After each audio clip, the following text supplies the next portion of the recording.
जिल्हा वार्षिक योजना 15 वित्त आयोग तसंच आमदार तुराज पाटील यांच्या निधीतून गडमुडशिंगीमध्ये विकास कामांसाठी सुमारे 51 लाख रुपयांचा निधी उपलब्ध झालाय।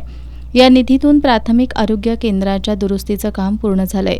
या कामाचं उद्घाटन तसंच कचरा उठावासाठीच्या 4 ट्रॉलींचं लोकार्पण आमदार तुराज पाटील यांच्या हस्ते करण्यात आलं। यावेळी महादेव मंदिर ते ग्रामपंचायतीपर्यंत भूमिगत गटर आणि बागडी वसाहतीमधील पिण्याच्या पाईपलाईनच्या कामाचा शुभारंभही यावेळी करण्यात आला। यावेळी बोलताना आमदार तुराज पाटील यांनी गडमुडशिंगीच्या सर्वांगीण विकासासाठी निधी कमी पडू देणार नाही अशी ग्वाही दिली।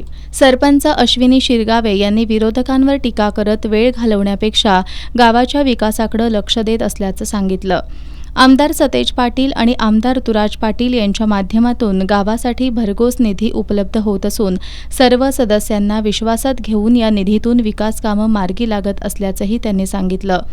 बागडी वसाहतीमधील पायाभूत सुविधांसाठी आमदार तुराज पाटील यांनी निधी उपलब्ध करून दिल्याबद्दल ग्रामस्थांनी त्यांचा सत्कार करत कृतज्ञता व्यक्त केली।